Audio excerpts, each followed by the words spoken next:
Welcome to the Living Out podcast, helping people, churches and society talk about faith and sexuality.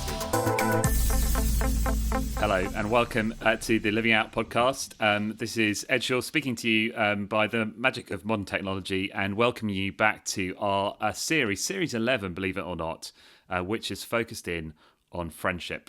And the reason we're talking about friendship is that friendship is one of the great gifts that God has given us in creation. It's a wonderful thing, but particularly significant and helpful thing for those of us who are same-sex attracted, who are single. But we're really hoping this series isn't, though, just for people like us, but actually there'll be many people wanting to listen in and learn more about the wonderful gift of friendship. And to help us think about that, I'm joined by two friends. One of my friends from the Living Out team, Ashley, our Emerging Generations Associate, is here. And another longer-term friend, going back a number of years, Vaughan Roberts, who is rector of St Ebbe's Church in Oxford and author of a number of books, including one on friendship. It is great to have you both with us. Let's just hear your voice so that we know that you're there. Ashley, hello. Hello, Ed. Good to hear from you. It's good to see you. Good. And Vaughan, hello. Hello, I'm here. Brilliant. We did that really naturally. Okay, let's now move on and talk about, well, before we get into the subject of friendship, one of the lovely things to have two friends of mine who are actually literate on this call is we got a chance to talk about, which we actually began on the last episode of this series. We started to talk about books on friendship, and we actually, a few people mentioned, or a novel or two were mentioned, which made me think it's worth coming back to this theme and talking about novels that we have read about friendship. So what good novels have you read about friendship? Vaughan, any good novels you've read about friendship? The one that immediately springs to mind is the best novel I've read in recent years, A Little Life, by Hanya, I think it's Yanagihara, American-Japanese. Just beautiful. I mean, heart-rending, desperately intense. So a sort of health warning, if you read it, it will take you through every possible emotion. But beautiful, and the way it follows a group of four friends from college through decades, through the ups and downs and downs and downs and some ups of life. Beautiful. Commitment, loyalty, sacrifice, and limitations of friendship. I'm not going to spoil the book, but friendship can't fix everything, sadly, but a beautiful book. Warning on that one is, I think when I finished it, I just sobbed for half an hour. So just, that may or may not encourage you, but I can remember just closing it and just sobbing for half an hour. But it is a fantastic book. Ashley, novel with friendship, about friendship. Yeah, that actually does make me want to read that one. I haven't read it, but the sobbing story has sold it to me, so do with that what you will. I obviously have to take this opportunity to mention Lord of the Rings. Andrew Bunt is not here to roll his eyes at me, so I can do so. Samwise Gamgee in Lord of the Rings is, I think, a phenomenal friend. He starts off with Frodo. They have more of a master-servant relationship, but as their journey goes on, it does build into this friendship. And I think Sam is, just this committed and kind and generous friend to Frodo, and just consistent as well. He just stays with him the whole way, and I love that. I do also need to mention my current obsession, which is based on a novel, but is not a novel, which is Wicked. The Wicked movie has just come out. I've been to see it 3 times. And one of the things that I love the most about the stage show and now about the movie is the core of it is this friendship between Elphaba and Glinda. That's really what the story is all about. And there's other things going on that probably matter too, but it is about their friendship and how it's tested and how it grows and how they keep choosing it or not choosing it and the ramifications of that. So there's a TV recommendation for you as well. Okay, I thought this was going to be a highbrow conversation, but I see what you've done there. You've both offended Andrew Bunt by mentioning Lord of the Rings, but also tried to win him back to side by mentioning Wicked. I've got to keep the Emerging Generations team together somehow. I can see how that friendship works. I think I meant my What is Stegner Crossing to Safety is, I think, the one I mentioned last time. So I think instead this time I just mention the name Wendell Berry, and any of his short stories or novels have at their heart friendship. And I've I love them, but I particularly love the portrayals of friendship that he's got in them. Actually, especially intergenerational friendships. So any of the novels, short stories, Wendell Berry, if you haven't read them, why have you not? They are well worth the read.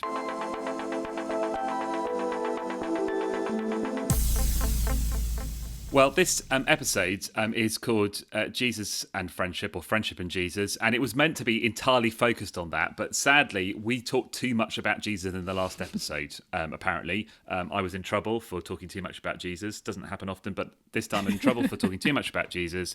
And so we are going to talk about Jesus and friendship, but we're also going to go in a few other directions too.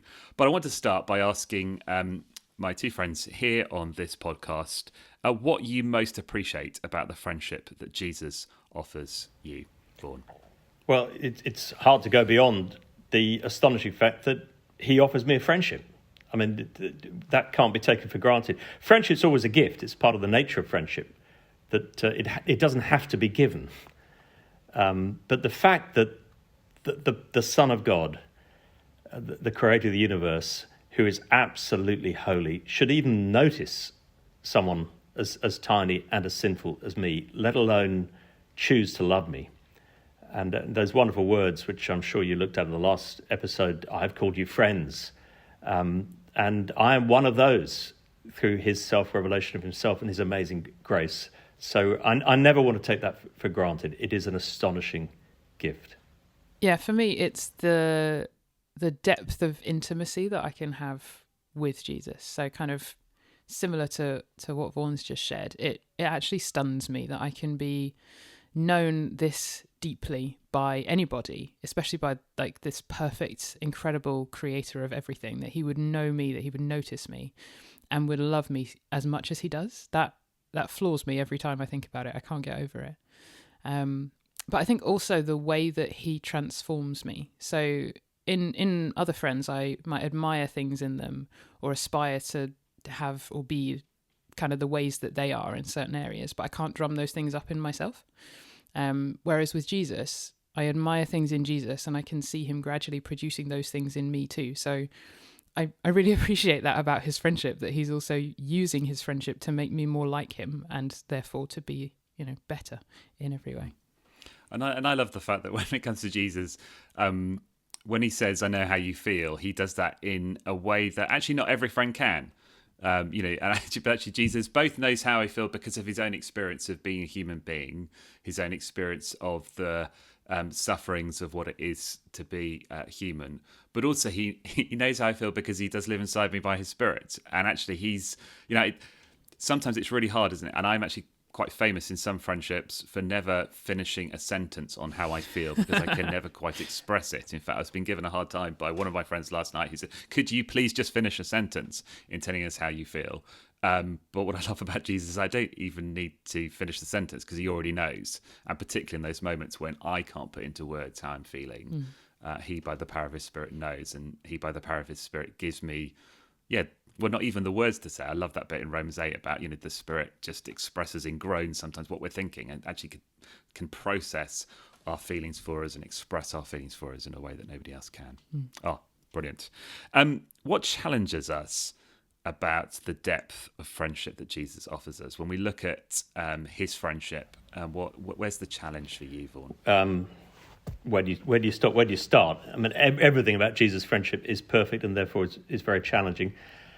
The honesty of his friendship, I suppose, is one thing I might highlight, in that he loves us and is absolutely committed to us as we are. He knows exactly what we do, how we think, doesn't walk away. So he loves us as we are, but he doesn't let us stay as we are. And so again and again, through his word, through his example, he's a very challenging friend. I was glancing in a bookshop, which is where I read lots of books in bookshops, and Frank Field, former Labour MP, has just recently died, and he issued some reminiscences and just little snapshots on politicians he'd known. And there was a piece on Gordon Brown, former Prime Minister, of course, and Gordon Brown had a temper, notoriously, and on one occasion he grabs Frank Field and shakes him and shouts at him, "I thought you were my friend, my friend, my friend, but you disagreed with me." And Frank Field, desperately trying to get the words out as he's being shaken, said, "But I am your friend. That's why I disagree with you." And there are times when I want my friends just to say things I want them to say and just to affirm all the time. But of course, a good friend will sometimes say things that are challenging, and Jesus combines that, absolutely for me, but because he's for me, his word is often very, very challenging. Yeah, we don't. It's weird, isn't it, how we don't like challenge in friendship, but actually, I don't. I actually think sometimes a friendship passes into a whole new, deeper realm, if I can put it like that, when actually you realise this friend actually is willing to challenge you. And I've just got to. If you think of a couple of friends here in Bristol who've got a history of challenging me, and actually I relax into their company a bit more because I know that they'll do it again if they are in a meeting with me or in a conversation with me, and I say something or do something stupid, they'll say it, and that is it's a beautiful thing in a friendship. Ashley, how does Jesus' friendship most challenge you? I think often it's the kind of love one another as I have loved you aspect of it that challenges me, showing that the kind of self-sacrificial love and compassion to others that Jesus shows to me is a very tall order. And I very often will fall short of that. And I think that's definitely the challenge for me. But in that, I have to remember Jesus is not just the example for me. He's also the power and the one that enables me to do that. So it's realizing that I'm falling short and then coming back to him again and saying, well, Jesus, I want to love others the way that you've loved me. Would you help and enable me to do that? So definitely a challenge, but also in a beautiful way, one that will draw me back to him again and back to his friendship, which I think is a wonderful thing. And as Christians, we get to be friends with Jesus, which is a reality we've already dwelt on. How do you think Christian friendship, or the friendships the quality of friendships that Christians offer, how do you think they should be different as a result of our friendship with Jesus? What should be distinct and different about Christian friendship in a way that we perhaps don't see in the world around us? Vaughan? Again, many things, but where I'd begin, I'm tempted to either to use my friends or to look to them to give me things that I need. And first of all, Jesus' example challenges me there. So first and foremost, it's about giving, self-sacrificial giving. Greater love has no one than this, that laid down his life for his friends. But more than that, actually, if I'm truly focused on Christ, I realise that what I'm tempted to want my friends to give me, ultimately they can never give me all that I want, but Jesus has given me all that I need. And so I sometimes think of it, my love tank, if I recognise my love tank has been filled by Jesus. He is the friend I need, who sticks closer than a brother. He's always there. He's always giving. He always understands, always knows. Then I'm a bit less needy. Now, one can overstate that point because, of course, we are human and we are meant to have relationships with one another and to depend on one another. But my neediness is hugely diminished by the fact that my greatest needs are all met in Jesus. And the more I recognise that, the more I'm able to give in friendship, even when that's hard, and even when I don't feel I'm getting what I should be getting.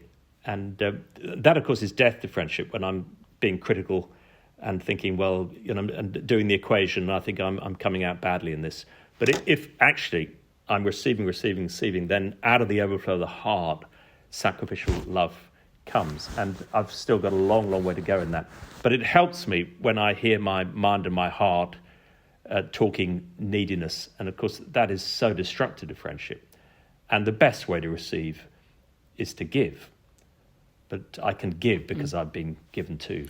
Yeah, I think on a similar theme to Vaughan, actually. I was talking with a friend the other day who is not a Christian and who just feels a real pressure to always be there for her friends, to always kind of reply quickly to messages and show up when her friends need something, or have the answers, or whatever it may be. Just that kind of, I have to meet their needs sort of pressure.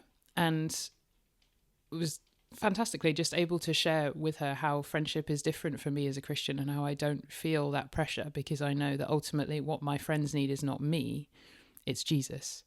And I have the joy of pointing people to Jesus in the way I am their friend, for example. But ultimately it's not me that needs to be there. So if I can't reply to a message straight away, or if I can't show up like in the moment, that is actually okay, and I can just trust that Jesus has got them even when I don't have them. So reduces that feeling of pressure for me as well. We very much hope you're enjoying this Living Out podcast. If you appreciate what we do on the website, through our events and so on, and you would like to support us financially or in prayer, please do check out the details on the Living Out website. Thank you so much.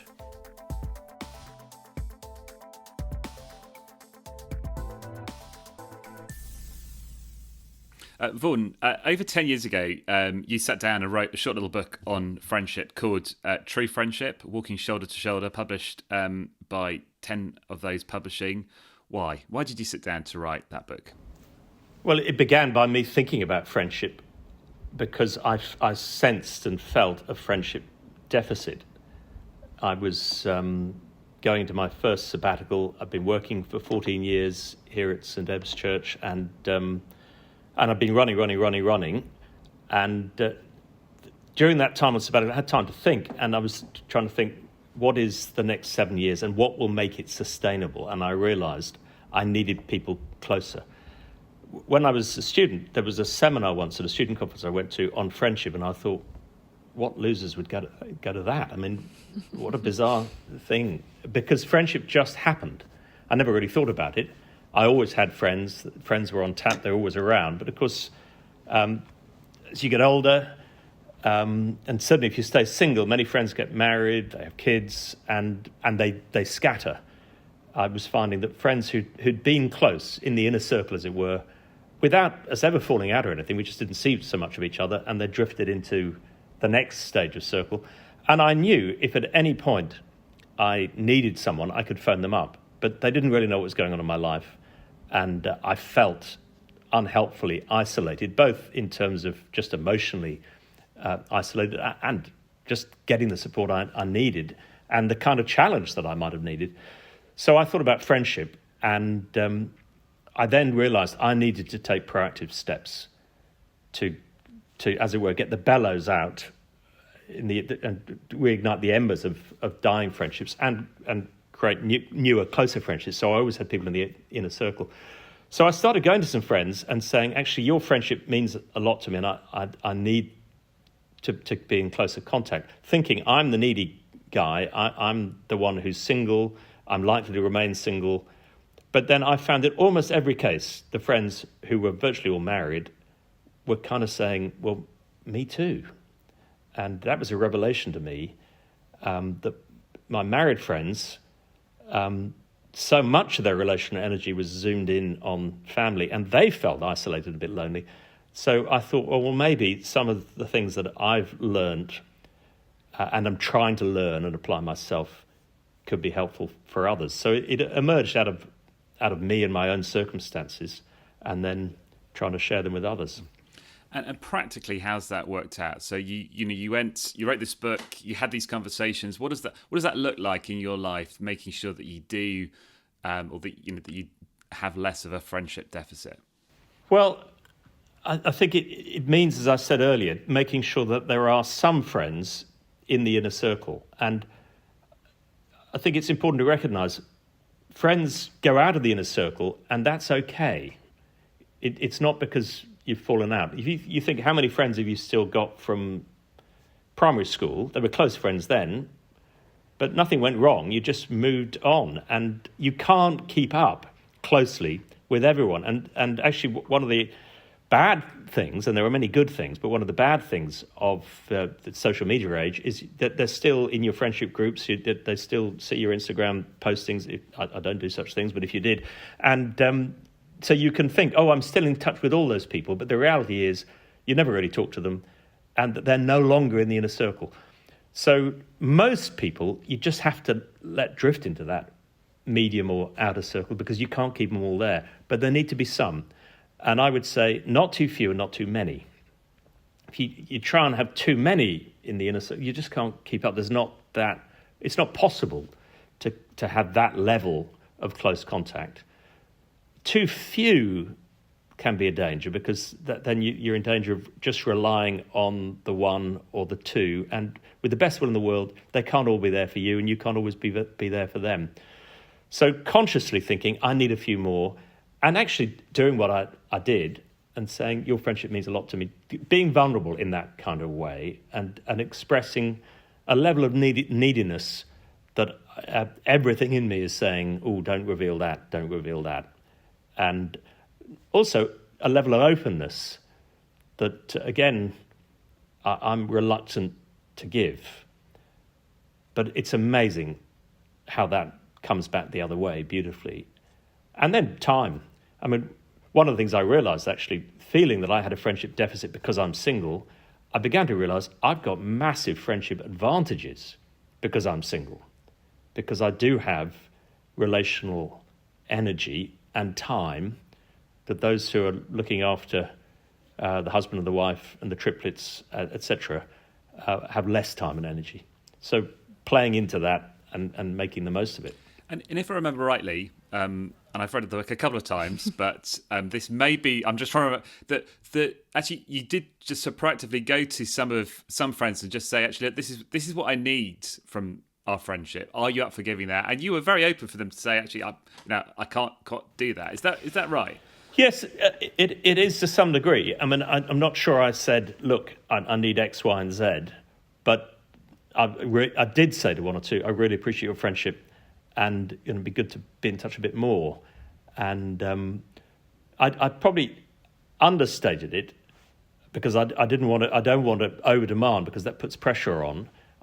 Because friendship at its best is freely given rather than demanded. But by asking, look, are you up for a little bit more? And then the answer is yes, and me too, please. It then grew gradually from that. But that is something that I need to keep looking at, because that's 20 odd years since I wrote that book, or at least 20 odd years since I did that concentrated thinking about friendship. And again, things change, and I need to keep looking at friendships and how's it going. And seeing that we got the privacy of a conversation on a podcast, and I've got to confess that one of the things when I first read the book and I heard you having those conversations, I thought, oh, I couldn't do that because that sounds a little bit needy.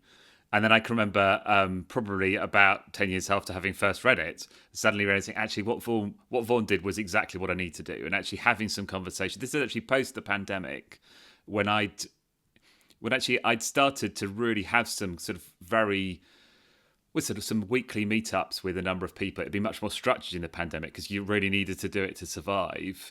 And then we came out of the pandemic, those things stopped happening, and I actually realised I need to do what Vaughan did, and I need to have the conversation with these friends and say exactly what you said, which is I really appreciated the fact that we bubbled together. Could we still meet up regularly for meals with a couple that I'm good friends with, and another friend who I spoke to every day during the pandemic, during the sort of first two lockdowns. We spoke to each other every 6 o'clock every day, and we don't still do that. But again, we started to get the dates in the diary.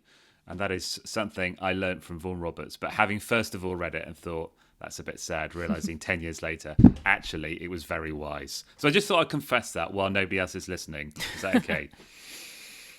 Thank you. Anything else on that you particularly learnt on friendship that's in the book that you'd like to share with us? That's a big general question, Vaughan. I think just what I've said already, but it's worth saying again because I keep forgetting it. That Jesus is the best friend. Jesus is the best friend. And so, yes, I need friends and I need to give to friends, but I mustn't look to them to give me everything. And I think things have gone wrong in friendship, either when I've just not given or expected enough, and we can have too low expectations and we can give too little in friendship. But they've also gone wrong sometimes when I've expected too much or tried to give too much, and in giving too much, expect too much. And that can easily just twist into emotional dependency and an unhealthy dependence. Keep looking to Jesus. And I've said again, because I need to keep reminding myself, yes, we need human friendships, but only Jesus can ultimately be the one who's always there. And wonderfully, no friend can always be there, but Jesus can be and is always, always, always. Just for clarity's sake, Vaughan, just thinking of people listening who've maybe never heard the term emotional dependency before, or just aren't certain what a healthy or unhealthy friendship might look like. Could you give us a kind of a description or say a bit more about that, what that looks like? Yeah, it comes in slightly different forms. At its most destructive, it's expecting impossible demands on friends and overreacting hugely when they don't deliver them, and that can then it can lead to jealousy, the friends spending too much time with other people, resentment, they're not getting me, or almost expecting the friend to imagine every thought you're having and to be constantly giving. Now, it comes in different forms, and I think it's quite a long time before it sort of a long time ago that it last sort of crept up on me, largely because I didn't recognise it, and it easily sort of masked itself as criticism of the friend, and it's the friend's fault. And then I began to realise, actually, no friend can do what I'm expecting this friend to do, and the fault lies in me, and there's an excessive dependence. So it becomes unhealthy and self-focused rather than other person focused. There's a very helpful little booklet which I read years ago by Laurie Rentzel, Rentzel. Laurie is Lori, and I think it's out there available online. I mean, it's about 15 pages, and last time I saw it, you could buy it for about £20 or something, and that's ridiculous. But I think there's an online version of it, and I'd commend it to you. We'll try and put that in the show. I've recently seen it as well, so I think we'll try and put that in the show notes if we possibly can. Thank you, Vaughan. Let's just sort of think about something we haven't touched on yet, which is we sort of touched on, but it's a bit more specific. So we'll have friendships with people who know and love Jesus. We'll also have friendships with people who don't know and love Jesus, and Christians are encouraged to have both. What are the good things, the things you really appreciate about your friendships with unbelievers, Vaughan? Well, this is probably a selfish thing, but because I'm a professional Christian, I'm paid to be in church all the time, and that can be pretty exhausting if work and friendship sort of merge very quickly, and the kind of things that I'm stressing about in the Christian world, and inevitably friends talk about as well. And I go to see a non-Christian friend. Often it's through sport, and they have no idea about my world, and that's just wonderful. The danger is, I mean, the one or two occasions I've kind of thought, it'd be quite tricky if so-and-so became a Christian, because suddenly, and I've got to stop that. And my greatest longing needs to be that they come to Christ.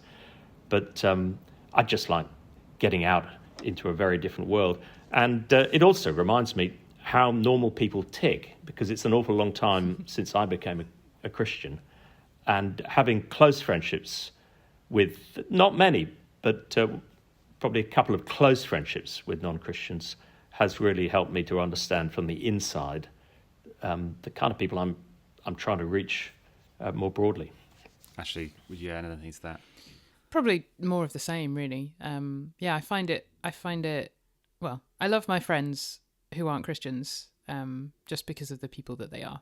I'm thinking of one in particular who we have some really interesting conversations, which if I was having with so about big things in life, like we talk about abortion or ADHD and autism or gender and all these things, just things that we're observing in the world around us, and we'll have these in-depth conversations about it, which if I was having with another Christian, it would be very much an echo chamber, just the Christian circles that I happen to move in. But talking with her, there's some similarity and there's some difference, and I really value that. I really value generally in life hearing from different perspectives and different viewpoints on things. They help me to think better myself. They challenge my assumptions, and I find that really useful. So I appreciate this friend for many reasons, but that's one thing that I particularly value about that, is just because she's coming from such a different place, she's bringing a different perspective that I wouldn't have thought about on my own. So clearly really good for us to have friends who aren't yet followers of Jesus. just one final question. How vital is it for our best friends to be Christians, our closest friends to be Christians? Vaughan.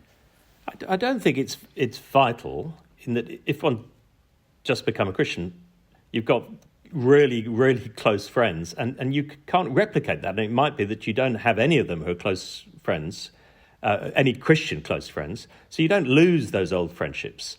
But it's really important to have others who are sharing the essential perspective in life, which is Jesus at the centre. So you never want to be dropping friends, and actually you can be a better friend as a Christian with non-Christians. But we do need to make sure that around us are those who are encouraging and supporting us to live in the direction that we long to live, which is with Jesus at the centre. Brilliant. Oh, well, I would love to keep this conversation going, but the good news is that I'm friends with both of you, and I will be plaguing you in loads of other contexts, as well as this podcast format. Huge thanks to both Vaughan and Ashley for joining me today. Huge thanks to you listening for joining us too. If you do want to get hold of that book by Vaughan on friendship, it's True Friendship, Walking Shoulder to Shoulder, and we will put a link in the show notes. If you've got more time that you want to spend investigating friendship and thinking about how we do it better, how we meet the friendship deficit that there probably is in each of our lives, well, keep listening to this podcast series. It is going to continue in a couple of weeks' time. But for now, thank you very much for joining us on the Living Out podcast. Do make sure you pass on news of this podcast and which episodes you've enjoyed to your friends. Thanks for joining us now.